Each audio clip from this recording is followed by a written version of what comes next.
Hello students, कैसे हैं आप लोग। आई होप आप लोगों की पढ़ाई बहुत अच्छी चल रही होगी। जैसा कि आप लोगों को पता है, अब तो एडमिट कार्ड भी आ गया है।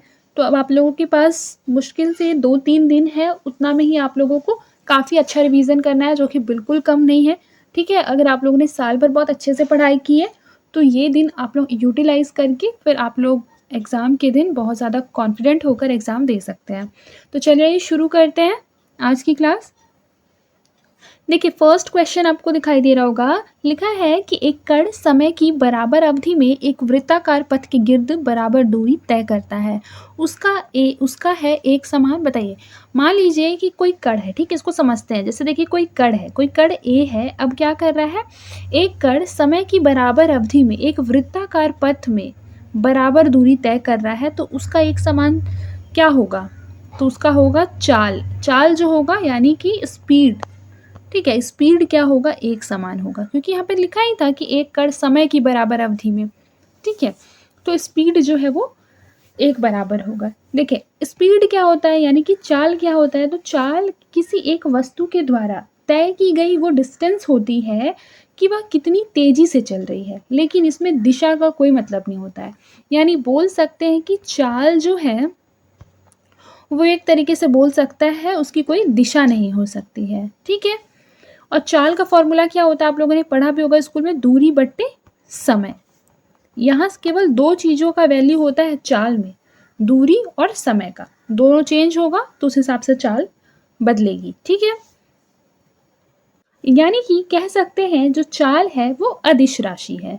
ठीक है, अब आगे जो ऑप्शंस में जो लिखा हुआ है वो सारे हम लोग जो है वो टर्म्स को समझ लेते हैं। जैसे देखिए क्या लिखा हुआ है, वेग लिखा हुआ है। बताइए वेग क्या होता है? तो वेग को हम इंग्लिश में क्या बोलते हैं? इंग्लिश में हम कहते हैं वेलोसिटी। क्या कहते हैं हम? वेलोसिटी कहते हैं। वेलोसिटी बेसिकली जो होता है, वेग भी गति की ही दर है, यानी स्पीड की ही दर होती है, लेकिन इसमें दिशा का बहुत ज़्यादा महत्व होता है। अगर कोई आपसे पूछे, ठीक है, कि बताओ तुम तो पीसीएस की तैयारी कर रहे हो ना, वेग और चाल में मेन डिफरेंस क्या होता है? तो आप लोग कहेंगे कि सर, वेग जो होती है वो भी स्पीड की दर होती है, और जो चाल होती है वो भी स्पीड की दर होती है, लेकिन चाल में दिशा का कोई महत्व नहीं होता, जबकि वेग में दिशा का महत्व होता है। इस बात को आप लोगों को याद रखना है। वेग का फॉर्मूला होता है विस्थापन। विस्थापन बट्टे समय। अब देखिए, एक्सेलरेशन जो होता है वो क्या होता है? बताइए, एक्सेलरेशन यानी होता है त्वरण। क्या होता है एक्सेलरेशन का मतलब? त्वरण होता है, एक्सेलरेशन। ठीक है, इसको याद रखना है। देखिए, एक्सेलरेशन का अगर डेफिनेशन बोला जाए तो आप ऐसे बोल सकते हैं कि किसी भी वस्तु के वेग में समय के साथ होने वाला जो परिवर्तन होता है वो त्वरण कहलाता है। यानी कि ऊपर जो हम लोगों ने वेलोसिटी पढ़ा, वेलोसिटी में अगर टाइम के साथ कुछ चेंजेस आएगा तो वो उसे क्या बोलेंगे? उसे बोलेंगे त्वरण। तो त्वरण का जो फॉर्मूला होगा वो बिल्कुल ऐसा होगा, वेग में परिवर्तन बट्टे समय, यानी समय के साथ वेग में होने वाला परिवर्तन ही क्या कहलाता है? त्वरण कहलाता है। आई होप आप लोगों को समझ में आ गया होगा। ठीक है,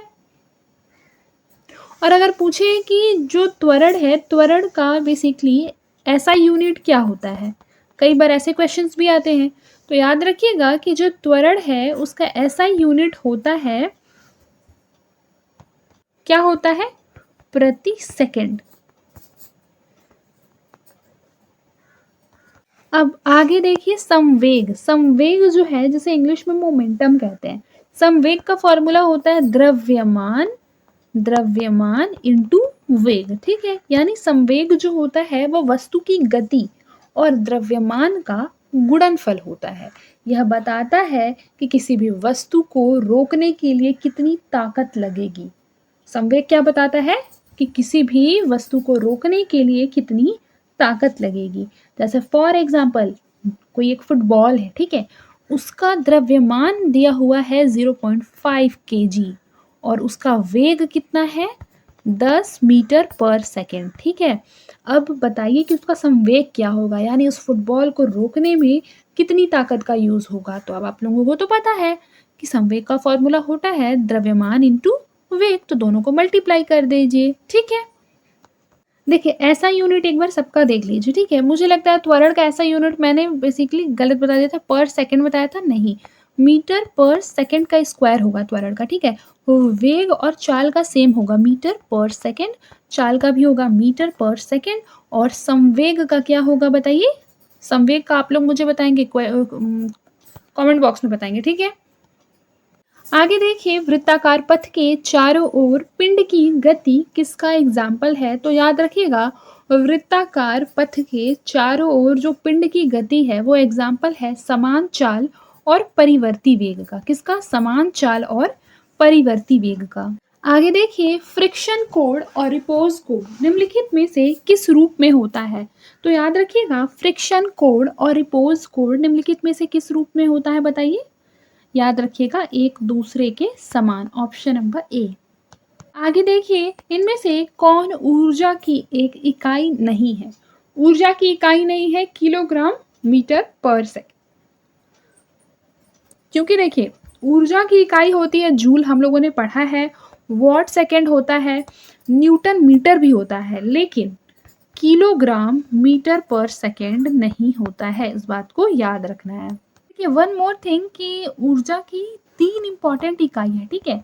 तो आप लोग ऑप्शंस में देख के कंफ्यूज नहीं होंगे, ठीक है? तीनों आपको याद होना चाहिए। और जो यहाँ पर किलोग्राम मीटर पर सेकंड लिखा था, ठीक है, वो किसकी इकाई होती है? वो होती है संवेग की इकाई। यही क्वेश्चन मैंने आप लोगों से अभी पूछा कि आप लोग मुझे कमेंट बॉक्स में बताएंगे, ठीक है? तो आप लोग तो बताते नहीं है, इसीलिए मैंने खुद ही बता दिया, ठीक है? इसको अपने नोट्स में नोट कर लीजिएगा। अगला क्वेश्चन देखते हैं। अगला क्वेश्चन है कि यदि हम किसी भी पात्र के तल पर द्रव के दाब की गणना करना चाहे तो उसे निर्धारित करने के लिए कौन सी मात्रा अपेक्षित नहीं है? तो याद रखिएगा, इसके लिए पात्र के तल के पृष्ठ का क्षेत्रफल ज्ञात करना अपेक्षित नहीं है। ऑप्शन नंबर 20 का करेक्ट आंसर होगा। लेकिन याद रखिएगा कि किसी भी पात्र के तल पर यदि द्रव के दाब की गणना करनी है तो उसके लिए द्रव स्तंभ की ऊंचाई ज्ञात करनी होती है, द्रव का घनत्व ज्ञात करना होता है, और पात्र के तल पर गुरुत्व के कारण जो त्वरण उत्पन्न हो गया है उसे भी ज्ञात करना होता है। आगे देखिए, रेल की पटरियां अपने वक्रों पर किस कारण से बैंक की गई होती हैं? बताइए किस कारण से होती है?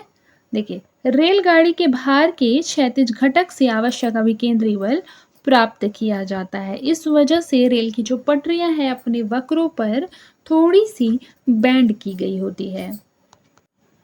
आगे देखिए, एक बार किसके बराबर होता है? तो एक बार इक्वल होता है 10⁵ PA के, ठीक है? इसको याद रखना है। नेक्स्ट क्वेश्चन देखिए, हाइड्रोलिक प्रेस में किसका यूज होता है? तो याद रखिएगा, पास्कल के लॉ का यूज होता है। देखिए यहाँ क्या लिखा है, द्रव चालित मशीनें जो होती है, जिसे बोलते हैं हाइड्रोलिक मशीन, ठीक है, द्रव चालित मशीन, वो उच्च दाब के जल के माध्यम से बड़ी ही मंद गति से चलती है। मतलब इसके लिए क्या होता है, हाइड्रोलिक मशीन्स को चलाने के लिए बहुत ही हाई प्रेशर के वाटर का यूज़ किया जाता है। याद रखिएगा कि मंद गति से चलने के कारण इनकी चाल पर बड़ी सरलता से नियंत्रण रखा जा सकता है। देखिए, जो धीरे धीरे चलेगा उस पर नियंत्रण रखना आसान है, लेकिन जो बहुत ज़्यादा स्पीड से चलेगा तो नियंत्रण नहीं होता है। जैसे फॉर एग्जांपल के लिए, अगर आप लोग बेसिकली क्या कर रहे हैं, मान लीजिए बाइक राइड कर रहे हैं, ठीक है, तो उस टाइम पे अगर आपकी स्पीड जो है थोड़ी नॉर्मल होगी तभी क्या कर सकते हैं, आप इजीली ब्रेक लगा सकते हैं, या फिर कोई मोड़ आ रहा है तो आप कट मार सकते हैं। लेकिन अगर वो स्पीड जो है एक लेवल से थोड़ा ज़्यादा है तो आप लोगों के लिए जो है वो ब्रेक लगाना थोड़ा अनकंट्रोलेबल हो सकता है। तो बिल्कुल वहाँ पे भी यही बात चल रही है कि अगर मशीनों का स्पीड जो है वो बहुत ज़्यादा है तो उस पर नियंत्रण रखना कठिन हो सकता है। लेकिन अगर मशीनें जो है वो मंद गति से धीरे-धीरे चल रही हैं तो उस पर नियंत्रण सरलता से रखा जा सकता है। आई होप आप लोगों को समझ में आ गया होगा। यही सारे द्रव चालित यंत्रों का सेम थ्योरी है, सेम सिद्धांत है, ठीक है? और वह है पास्कल का नियम। इस बात को याद रखिएगा। मतलब कई बार ये क्वेश्चन बहुत से एग्जाम में पूछा गया है कि हाइड्रोलिक मशीन या फिर द्रव चालित मशीनों पर कौन सा नियम कार्य करता है फिजिक्स का? तो याद रखिएगा, पास्कल का नियम, जो बेसिकली क्या है, दाब का नियम है, पास्कल का नियम, ठीक है? देखिए, जो बर्नौली का सिद्धांत है वो क्यों यूज़फुल है? तो देखिए, अगर कोई आपसे पूछे कि बताओ तुम पीसीएस की तैयारी कर रहे हो, बर्नौली का सिद्धांत क्या होता है? तो बोलिएगा, अंकल जी, जब कोई भी फ्लूइड यानी तरल पदार्थ तेज़ी गति से बहता है तो वहाँ पर उसका दाब कम होता है, और जहाँ तरल की गति धीमी होती है वहाँ दाब क्या है? ज़्यादा होता है। जैसे फॉर एग्ज़ाम्पल के लिए आपने एक देखा होगा, कुछ बच्चे बिल्कुल ऐसे होते हैं, बिल्कुल मतलब बोल सकते हैं कि वो बाहर घूमते हैं, फिरते हैं, बिल्कुल चिल रहते हैं। तो उन बच्चों पर क्या होता है, फैमिली प्रेशर कम होता है, ठीक है? तो वो बच्चे क्या रहते हैं, अपने लाइफ़ में बहुत सी चीज़ें एक्सप्लोर करते हैं। लेकिन जिन बच्चों पर प्रेशर बहुत ज़्यादा होता है, वो बाहर पढ़ने नहीं जा पाते हैं, मैक्सिमम टाइम वो घर पे रहते हैं। क्यों? क्योंकि फैमिली का प्रेशर ज़्यादा होता है। तो यानी कि बहाव किसका ज़्यादा होगा? जहाँ प्रेशर कम होगा।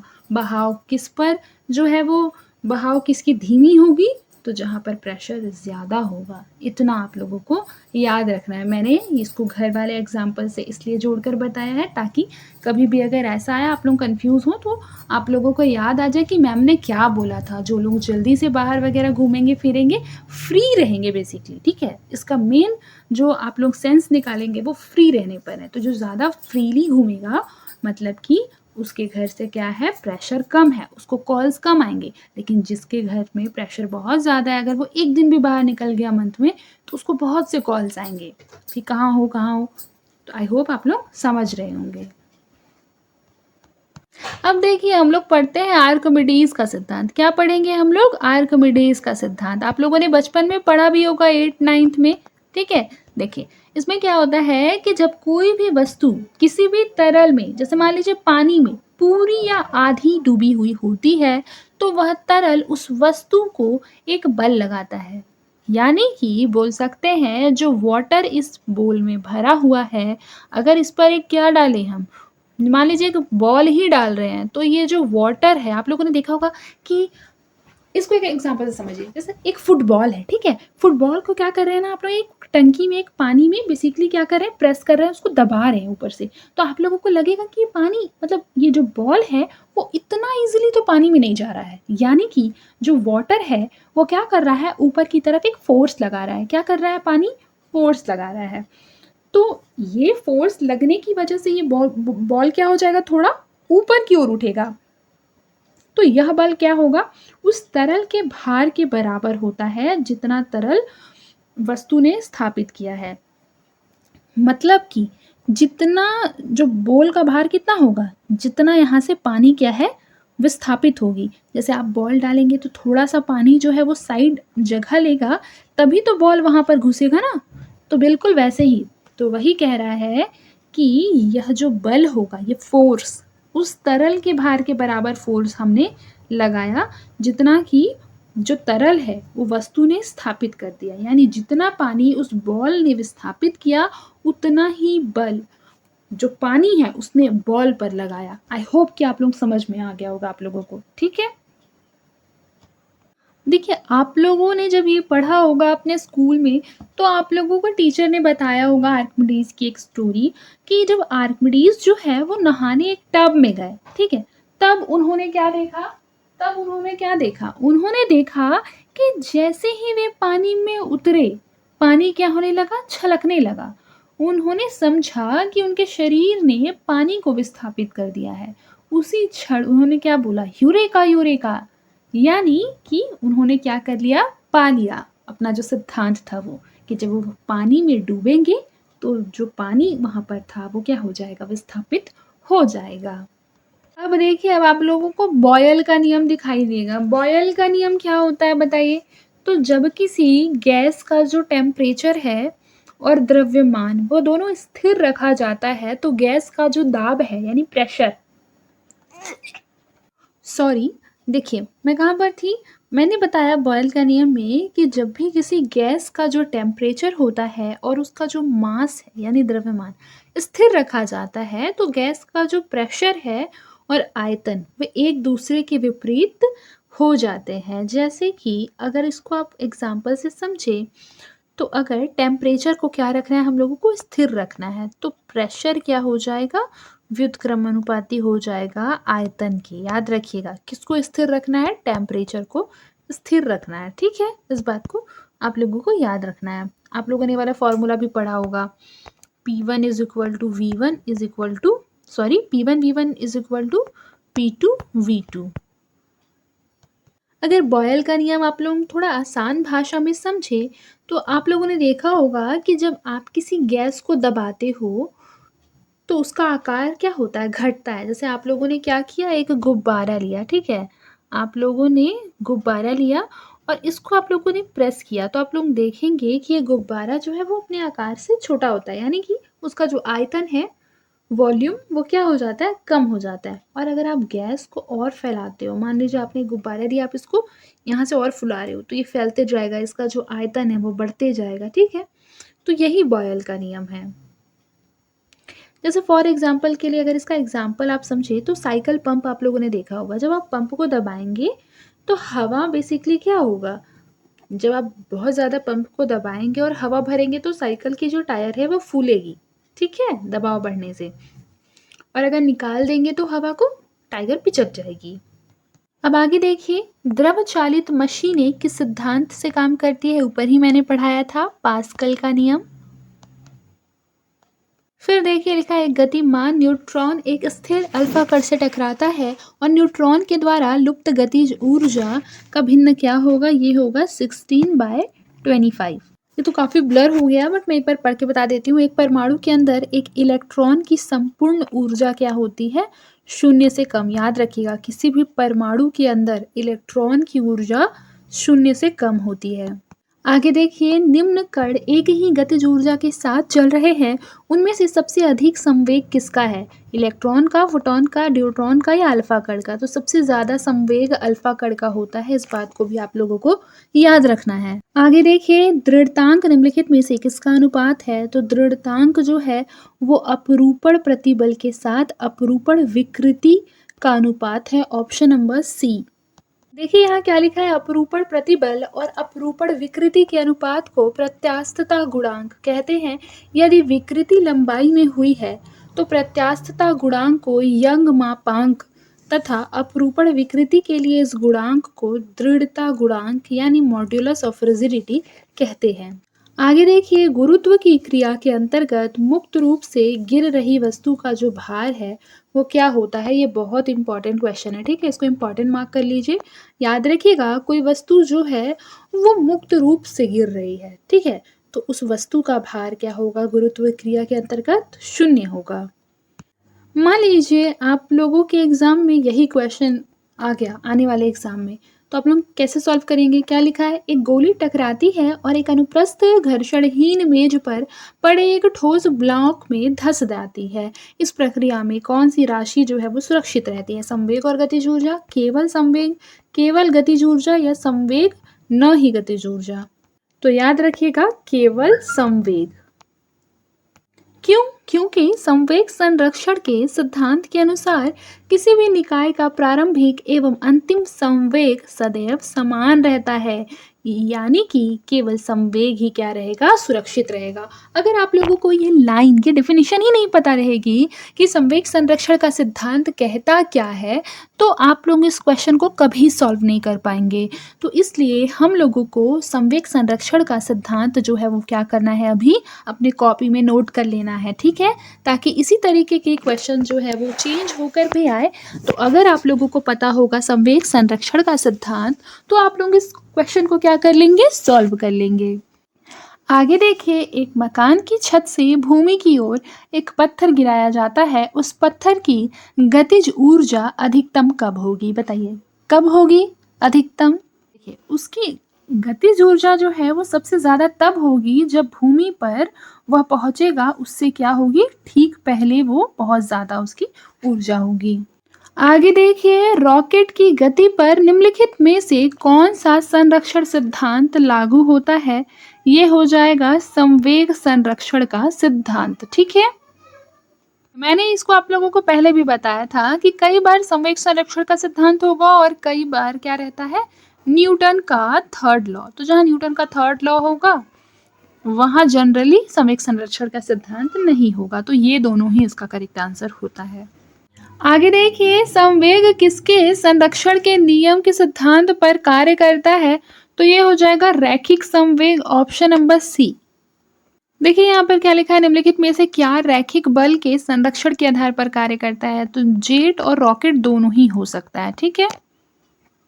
आगे देखिए, निम्नलिखित में से केवल अदिश राशि चुनिए। तो मैंने बताया था ऊर्जा की कोई दिशा नहीं होती, यानी कि वह क्या है, अदिश राशि है। देखिए, जिन राशियों को पूर्णतया निरूपित करने के लिए केवल परिणाम की ही आवश्यकता होती है, सॉरी परिमाण की ही आवश्यकता होती है, दिशा की नहीं, उन्हें अदिश राशि कहते हैं। जैसे ऊर्जा, चाल, समय, द्रव्यमान, कार्य, कोण, आवेश और आयतन। याद रखिएगा, वॉल्यूम, वॉल्यूम भी क्या है, अदिश राशि है। बाकी संवेग, बल और आघूर्ण ये सब क्या है, सदिश राशि है, यानी इनमें दिशा का विशेष महत्व होता है।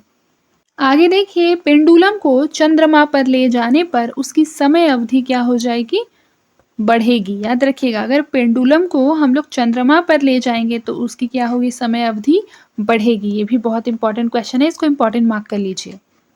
आगे देखिए, वायुमंडलीय हवा पृथ्वी पर रखी जाती है गुरुत्व के द्वारा। अब देखिए, पहिए में बॉल बेयरिंग का क्या काम होता है, गतिज घर्षण को बेलन घर्षण में बदलना, ऑप्शन नंबर बी। तो आई होप कि आपको आज का क्लास समझ में आया होगा। आज के लिए बस इतना ही, मिलते हैं नेक्स्ट क्लास में। तब तक के लिए अपना ख्याल रखिए और मन लगाकर पढ़ाई करते रहिए।